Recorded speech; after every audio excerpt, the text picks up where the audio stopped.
sur ma chaîne Karim Math sur YouTube. Je suis Karim, votre professeur de mathématiques, et ensemble aujourd'hui, on va aborder la notion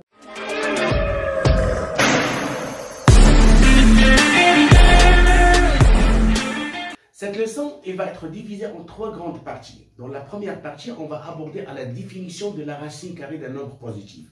La deuxième partie de la leçon aussi, on va aborder aux règles de calcul qui s'appliquent aux racines carrées.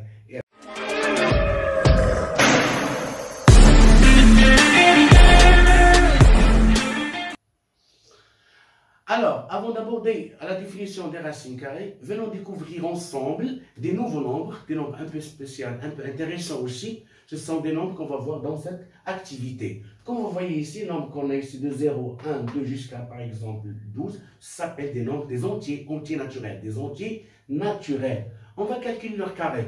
Donc, a au carré est égal à 0, a au carré est égal à 1, 2 au carré est égal à 4, 3 au carré est égal à 9, 4 au carré est égal à 16, 5 au carré est égal à 25, 6 au carré est égal à 36, 7 au carré est égal à 49, 8 au carré est égal à 64, 9 au carré est égal à 81, 10 au carré, c'est 10 fois 10, ça donne 100, 11 au carré, 11 fois 11, c'est 121, 12 au carré, c'est 144, etc. On va voir juste ces exemples. Alors, les nombres qu'on a obtenus ici, 0, 1, 4, 9, 16, 25, 36, etc., jusqu'à 143, etc., ça, les nombres à nous, ce sont des carrés. Mais ce ne sont pas des carrés normaux, ce sont des carrés, mais ce sont des carrés des entiers naturels. Ces nombres-là, ça s'appelle des carrés, les carrés parfaits. Des carrés. Donc, c'est quoi un carré parfait? Un carré parfait, en tout nombre, qu'on peut l'écrire sous forme d'un carré d'un entier naturel. D'un entier naturel. Par exemple, 25. Pourquoi 25 est un carré parfait? Tout simplement parce que 25 est le carré de 5. Et 5, c'est un entier naturel. Par exemple, 81. 81, c'est un carré parfait. Pourquoi? Parce que 81, c'est le carré de 9. Et 9, c'est un entier naturel. Donc, bref, c'est quoi un carré parfait? Un carré parfait ou tout nombre qu'on peut l'écrire sous forme d'un carré d'un entier naturel. D'un entier naturel. Ça, c'est la définition d'un carré parfait qu'on va utiliser après dans les exercices. Il y a une propriété qu'on va utiliser aussi. Regardez ici, par exemple, on va choisir 4 et 9. Par exemple, 4 et 9. 4, c'est 2 au carré. 9, c'est 3 au carré.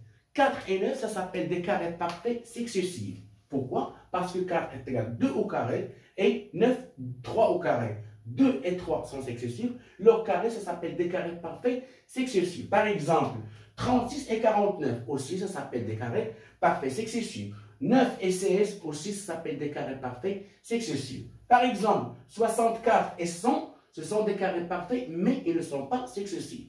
Donc, il y a une propriété, qu'est-ce qui nous dit cette propriété? Que entre deux carrés parfaits, successifs, il n'existe aucun carré parfait. Je répète, entre deux carrés parfaits successifs, il n'existe aucun carré parfait. Par exemple, 100 et 121. 100 et 121. 100, c'est 10 au carré. Et 121, c'est 11 au carré. Donc, 100 et 121, ce sont des carrés parfaits successifs. Donc, la propriété, qu'est-ce qu'elle va nous dire? Que entre 100 et 121, il n'existe aucun carré parfait entre 100 et 121. Par exemple, 4 et 9, ce sont des carrés parfaits successifs. Qu'est-ce que sont les nombres qui sont entre 4 et 9?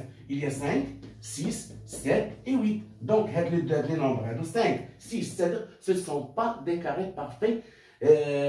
Pourquoi? Parce qu'ils sont compris entre 4 et 9. Donc, tous les nombres qui sont compris entre deux carrés parfaits successifs, ce ne sont pas des carrés parfaits. Alors, vous allez me poser la question, pourquoi on doit savoir cette propriété? On va utiliser après dans les règles, lorsqu'on va aborder la partie des règles, les règles de l'utilisation des racines carrées, on va voir pourquoi on doit savoir un nombre, est-ce qu'il est carré parfait ou pas. C'est ça ce qu'on va voir après. Donc, comme définition, on a vu un carré parfait. C'est quoi un carré parfait? Donc, tout carré Tout nombre qu'on peut écrire sous forme d'un carré d'un entier naturel. Et la propriété qu'on a vue ici aussi, entre deux carrés parfaits successifs, n'existe aucun carré parfait. Un autre exemple, 16 et 27. Tous les nombres qui sont compris entre 16 et 27 ne sont pas des carrés parfaits. Par exemple, si je vous demandais, je vous pose la question, est-ce que 34 est un carré parfait? Est-ce que 34 est un carré parfait? Vous allez le faire, mais vous allez le mettre entre deux carrés parfaits. 34, où on va placer 34, c'est entre 27 et 36. 34, il est compris entre 25 et 36. Et puisque 25 et 36 sont des carrés parfaits successifs, donc automatiquement 34 n'est pas un carré parfait. Donc dans ce cas, on ne peut pas l'écrire sous forme d'un carré. Comme je vous dis, cette propriété, on va l'utiliser dans les règles des racines carrées qu'on va voir dans on avait dit au suivant. Alors maintenant, on va passer à la définition de la racine carrée. Alors prenons un exemple. Par exemple, 36 est égal 6 au carré. 36 est égal 6 au carré. Ça veut dire 6 fois 6, ça donne 36. Donc 36 est égal 6 au carré. On va écrire, à de la phrase, on va écrire sous forme des phrases en mathématiques, des phrases mathématiques. Qu'est-ce qu'on va dire? 36, il est positif. Donc le nombre réel, positif, 36, c'est quoi? 36 est le carré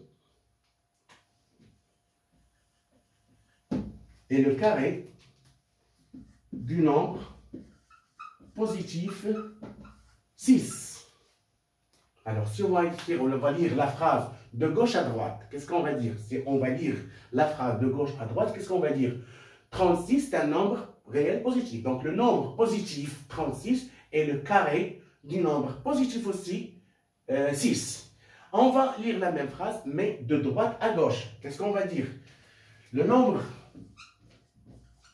positif 6 est la racine carrée du nombre positif 36. Du nombre positif 36. On la note comment? On la note. Alors, on a dit le nombre positif 6, donc 6 est égal. La racine carrée, on va le noter avec ce symbole. Ça s'appelle le radical. Donc 6 est la racine carrée du nombre 36. Ça se note comme ça. Donc 6 est égal à la racine de 36. Donc 36 est positif. 6 aussi est positif. Si on dit que 36 est le carré de 6, automatiquement on peut dire aussi que 6 est la racine de 36. Donc les deux nombres sont positifs. Donc si on va dire que la racine carrée du nombre positif A, on va dire que A il est positif. La racine de carré de A, ça se note racine de A. Elle est toujours positive. Il doit être toujours supérieur ou égal à. Si on dit que la racine de A d'un nombre positif, on la note comme ça, la racine de A, ce symbole-là, ça s'appelle le radical. Alors, la racine de A, qu'est-ce qu'il vérifie? La racine de A au carré est égale à. Donc, la racine carrée elle est toujours positive et aussi le nombre qui est toujours à l'intérieur de la racine carrée doit être positif. Jamais on peut calculer la racine d'un nombre négatif.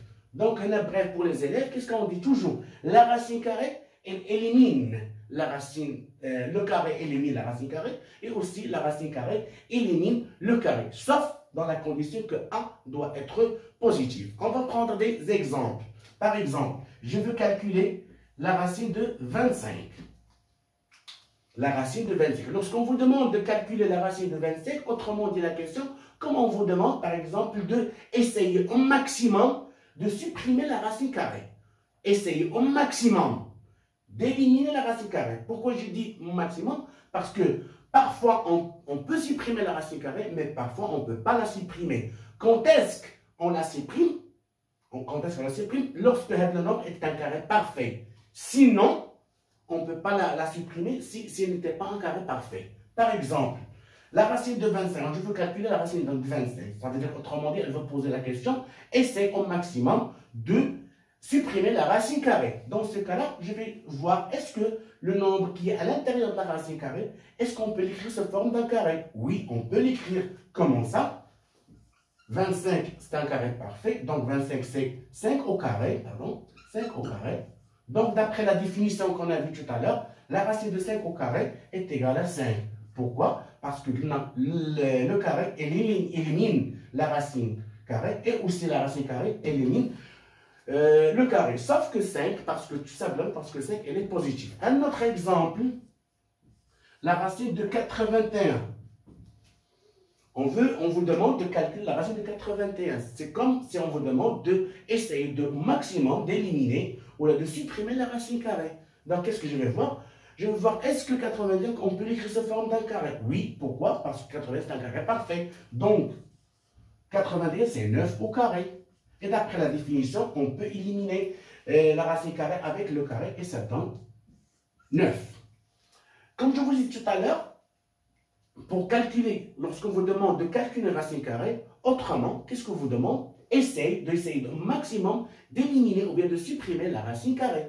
Quand je vous ai dit que parfois on peut la supprimer, mais parfois on ne peut pas. Quand est-ce qu'on la supprime définitivement? Si le nombre qui est à l'intérieur de la racine carrée est un carré parfait. Et quand est-ce que la racine carrée reste toujours? Si le nombre qui est à l'intérieur de la racine carrée n'est pas un carré parfait. Alors qu'est-ce qu'on fait si ce n'était pas un carré parfait? Dans ce cas-là, on va essayer d'extraire une racine carrée. Ça veut dire, c'est quoi extraire une racine carrée?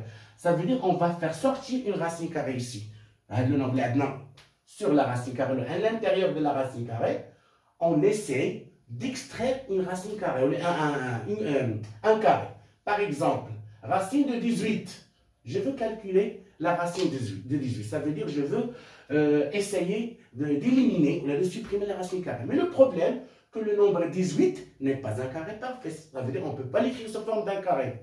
Pourquoi 18 n'est pas un carré parfait? Parce que 18, comme vous voyez, elle est comprise entre 16 et 25. C'est quoi 16? C'est 4 au carré. Et c'est quoi 25? C'est 5 au carré. Donc 4 au carré et 5 au carré, ce sont des carrés parfaits successifs. Donc 18, elle est comprise entre deux carrés parfaits successifs, donc n'est pas un carré parfait.